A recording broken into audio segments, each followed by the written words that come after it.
சங்கீதம் அதிகாரம் 100 வசனம் 1. பூமியின் குடிகளே, எல்லோரும் கர்த்தரை கம்பீரமாய் பாடுங்கள். இந்த உலகத்தில் இருக்கிற எல்லாருக்காகவும் இயேசு மனுஷனா இந்த உலகத்தில் வந்து தன்னுடைய மொத்த இரத்தத்தையும் சிந்தி 3ஆம் நாளில் மகிமையோடு உயிர்த்தெழுந்தாங்க.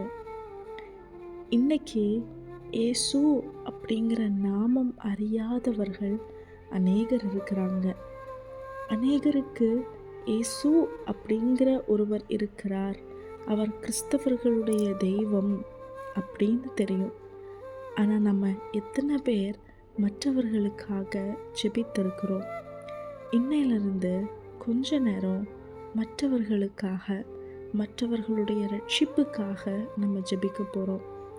இயேசு அப்படின்னு அறியாதவர்கள் இயேசுவை அறிந்து கொள்ளணும், அவங்களும் பரலோகத்திற்கு வரணும். இயேசுவை அறிந்தும் அவர் நம்முடையவர் அல்ல அப்படிங்கிற எண்ணம் இருக்கிற எல்லாரையும் கடவுள் சந்திக்கணும். இயேசு தெய்வர்களில் ஒருவர் இல்லை, இயேசுதான் தெய்வம். இயேசு மட்டும்தான் தெய்வம். அவர் கிறிஸ்தவர்களின் தெய்வம் அல்ல, அவர் ஒருவரே உலகத்தின் இரட்சகர். பூமியின் குடிகள் எல்லாரும் கர்த்தரை கம்பீரமாய் பாடணும். இது நம்மளுடைய ஜெபமாக இருக்கணும்.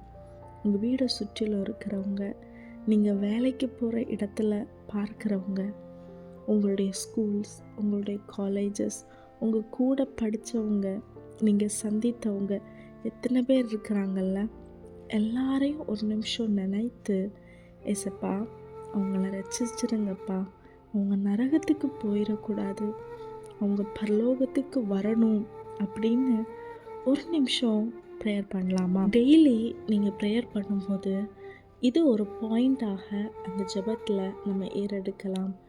எல்லாரும் ஏசப்பாவை கம்பீரமாய் பாடணும். மற்றவர்களையே பார்த்துட்டு இருந்துட்டு நம்மளையும் நாம் விட்டுறக்கூடாது. நம்மளும் ஏசப்பாவை பாடுகிறவர்களாக, ஏசப்பாவை உயர்த்துகிறவர்களாக எல்லா சூழ்நிலையிலையும் இருக்கலாம். நம்ம ஆசீர்வாதமாக இருப்போம். ஆமென். Have a blessed day. God bless you.